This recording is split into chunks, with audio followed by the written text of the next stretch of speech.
kita mulai, kita akan membuat 3 file dulu. Yang pertama index.html, yang kedua home.html, yang ketiga script.js.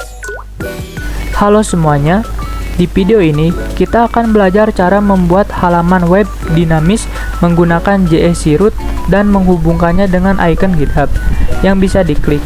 Yuk langsung aja kita mulai.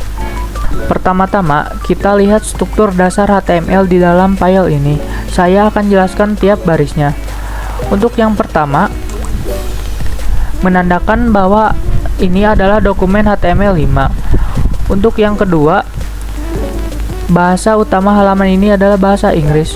Untuk yang ketiga, memastikan semua karakter termasuk simbol dan emoji bisa tampil dengan benar.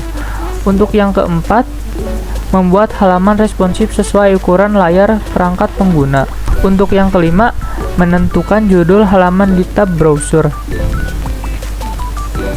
Nah, di bawah ini ada beberapa hal penting. Yang pertama, script ini menunjukkan ke file script.js yang berisi kode JavaScript kita nanti.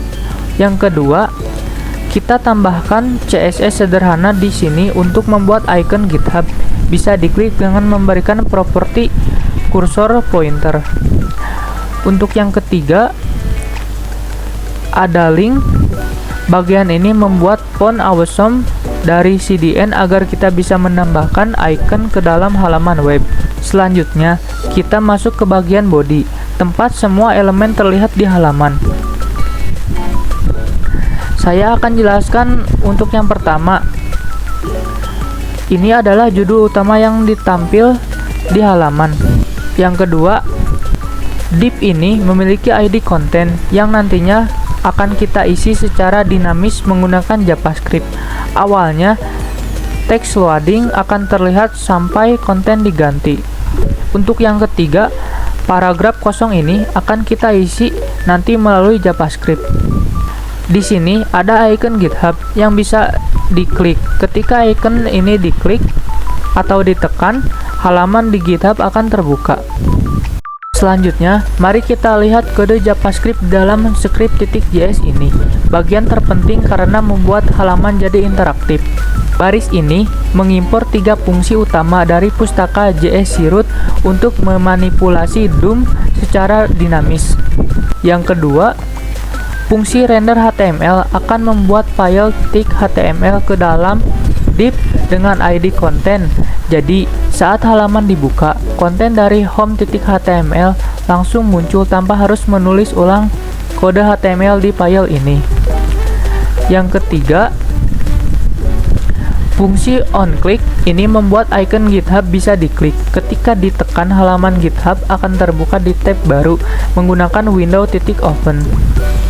Yang keempat, fungsi ini mengganti teks di paragraf dengan ID demo menjadi seperti contoh berikut. Lihat profil gua di bawah ini. Selanjutnya, saya akan masuk ke bagian home.html. Yang pertama, menampilkan judul utama. Yang kedua, menyambut pengguna dengan teks. Nah, saat kode script ini dijalankan, fungsi render ini akan memuat file home.html ini ke dalam div yang memiliki ID konten. Ini mengganti teks loading dengan konten dari home.html. Sekarang kita coba jalankan kodenya di browser. Setelah halaman dimuat, kita bisa lihat bahwa teks awal loading di div berubah menjadi konten dari home.html. Paragraf di bawahnya langsung menampilkan teks. Ketika kita klik icon GitHub, maka halaman profil saya akan terbuka di tab baru. Itulah tutorial singkat membuat halaman web dinamis menggunakan JS Root. Dengan hanya beberapa baris kode, kita bisa membuat halaman yang interaktif dan responsif. Jangan lupa like dan subscribe untuk video lainnya. Sampai jumpa.